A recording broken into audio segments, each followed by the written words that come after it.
Tá bom.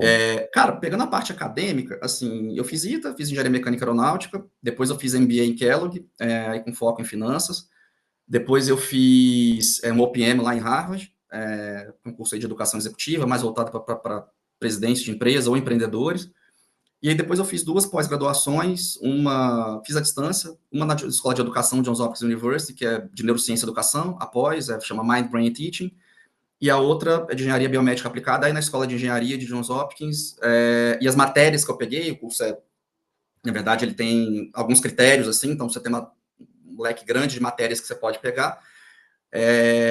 As matérias que eu peguei, elas são ligadas a AI, sensores e neurociência. Né? Então, acho que combina também um pouco com o curso anterior que eu tinha feito. Juntar a carga dos dois dá perto de uma carga de mestrado. Seria mais ou menos isso, óbvio, sem tese, sem nada, mas pensando em carga, seria, sei lá, quase como se fosse dois cursos, e somar os dois vai dar uma carga de um curso um pouco maior ou alguma coisa nessa linha. Cara, fiz outros cursos de menor duração também, fiz curso da Singularity, fiz curso no Instituto Aspen de, cara, Values Leadership and Good Society. É um curso interessante, assim, um curso que existe há mais de 50 anos, e é engraçado, assim, tinha 20 pessoas, sei lá, 17 pessoas dos Estados Unidos, duas pessoas de Fiji e eu. E é um curso de uma semana que. Aí tinha uma menina que, cara, ela tocava o balé de Nova York, tinha um outro cara que era cientista da NASA, tinha uma galera bem diferente, assim. E esse curso você olhava. Eles pegavam textos filosóficos mais antigos, sei lá, desde Aristóteles, Platão, até Locke, Hobbes e tá. E você tentava traduzir, puxa, beleza, isso aqui é o texto da época, como é que isso aqui se traduz para uma discussão de hoje e tudo mais. Então, é um curso bem legal, bem bacana. Cara, recentemente eu fiz um curso em Instituto Common Fund, lá em Yale, de Endowment, então assim, vou contar um pouco de Endowment depois, então assim, acho que dá para olhar no LinkedIn também, se alguém quiser olhar. Assim, eu gosto de estudar, assim, estudar é um ponto importante da minha vida que eu gosto. Tem um curso que eu apliquei agora, mas eu fui waitlist, tem que ver se vai dar certo ou não sei. Aí é de ciência complexa, lá no Instituto Santa Fé, então assim, estudar para mim é um traço importante da minha vida, é algo que eu gosto de fazer, seja estudar em cursos mesmo, seja, sei lá, ler e estudar e tudo mais, né? Mas diversas coisas eu fiz, acho que eu era até um pouco mais novo, eu estava em certos lugares, a leitura, o estudo sempre me ajudou a expandir os horizontes, me dar mais contexto, face a desafios, sei lá, práticos que eu tinha lido dia a dia. Então, assim, estudar para mim sempre foi legal. Cara, de carreira, eu comecei na McKinsey, como você comentou, eu fui analista lá. Depois antes de ir para MBA, eles tinham um programa que chamava Third Year Out. Você podia trabalhar em algum lugar antes de ir para MBA. Foi a primeira experiência que eu tive aí trabalhando com educação. Eu fui trabalhar no Colégio 7 de Setembro, em Fortaleza.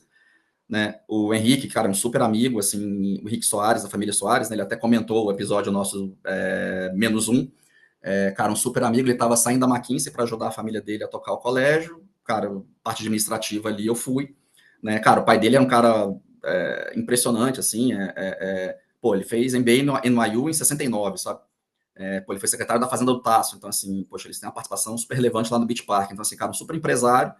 Mas o Henrique foi para lá para, puxa, tentar contribuir. Eu fui com ele, cara, adorei. Não sabia muito o que fazer com aquilo, porque eu falei, puxa, uma empresa familiar e mas eu achei muito legal. Mas fiquei com aquilo na cabeça, né? Durante o MBA eu fiz um summer numa faculdade, no Nordeste também, aí com o Degas, o Carlos Felgueiras, chamava FANOR, e aí já tinha mais uma questão de uma coisa mais voltada a entrasse para massa, tinha um private equity investindo, que hoje é o pessoal da 20, na época chamava PCP, se eu não me engano. Tinha uma questão de crescimento, eu falei, cara, daqui quem sabe possa sair alguma coisa, mas voltei do MBA e voltei para McKinsey, né, eles tinham pago meu MBA, tinha que ficar 2 anos, eu fiquei 4 meses, não 2 anos. Aí tem toda uma discussão ao redor disso, a gente pode falar um pouco disso depois, né? Pô, mudança de carreira ou não, tive que repagar minha dívida, como? Você ficou 4 meses, depois do MBA, você ficou 4 meses na McKinsey. Foi. Eu tinha que ficar 2 anos em tese para zerar minha dívida, porque eles pagaram o meu tuition do MBA.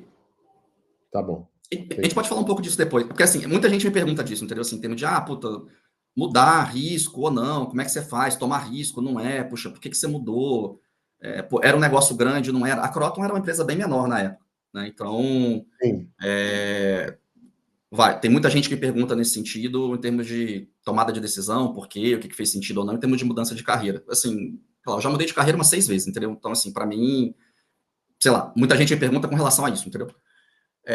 Mas, assim, resumindo, eu saí, fui para Croton, foi em 2009, fiquei lá até 2014. Eu entrei na Croton, ela tinha 4 mil funcionários, ela tinha 40 mil alunos de ensino superior. Foi um pouquinho depois que a Advent investiu, alguns meses depois. A Advent é um fundo de private equity, acho que super relevante e importante. É um dos melhores, se não for o melhor do Brasil. E são internacionais, mas, óbvio, tem uma operação super relevante no Brasil. E quando eu saí em 2014, a gente tinha 30 mil funcionários, 1 milhão de alunos, a empresa chegou a valer 12 bi de dólar. Na época, quando a gente começou a valer 200 milhões de dólares, chegou a ser a maior empresa de educação do mundo na época. E várias coisas que eu ocupei de posições, aprendi ao longo do caminho. A empresa teve vários desafios depois, tá? Então, assim, teve a questão, puxa, do FIES, acho que algumas decisões estratégicas também, pessoas, mas assim, então a empresa teve, acho que, diversos desafios. Agora acho que ela está até se recompondo, entre aspas, um pouco mais, né? Na época que eu saí, ela valia 29, 30 bi de reais, ou ela chegou a valer, acho que 2 ou 3, isso tendo feito aumento de capital. Agora ela está valendo, acho que 7, chegou a bater 9 recentemente, tá? Mas isso teve um aumento de capital no meio do caminho, então teve uma flutuação, entre aspas, grande. Eu faço questão de falar isso porque, assim, é legal só a gente contar a história fofa, falei, nossa, fui da empresa, né, cresceu, uma empresa do mundo. Cara, a empresa teve desafios depois, acho que é importante reconhecer isso também. Apesar de eu não estar lá, ela teve. E, cara, eu ocupei várias posições lá dentro. Eu comecei como gerente de M&A, depois gerente de integração, diretor de Real Estate Capex, depois eu fui diretor administrativo, aí fui head de ensino à distância, quando a gente comprou uma operação de ensino à distância que era o Nopar.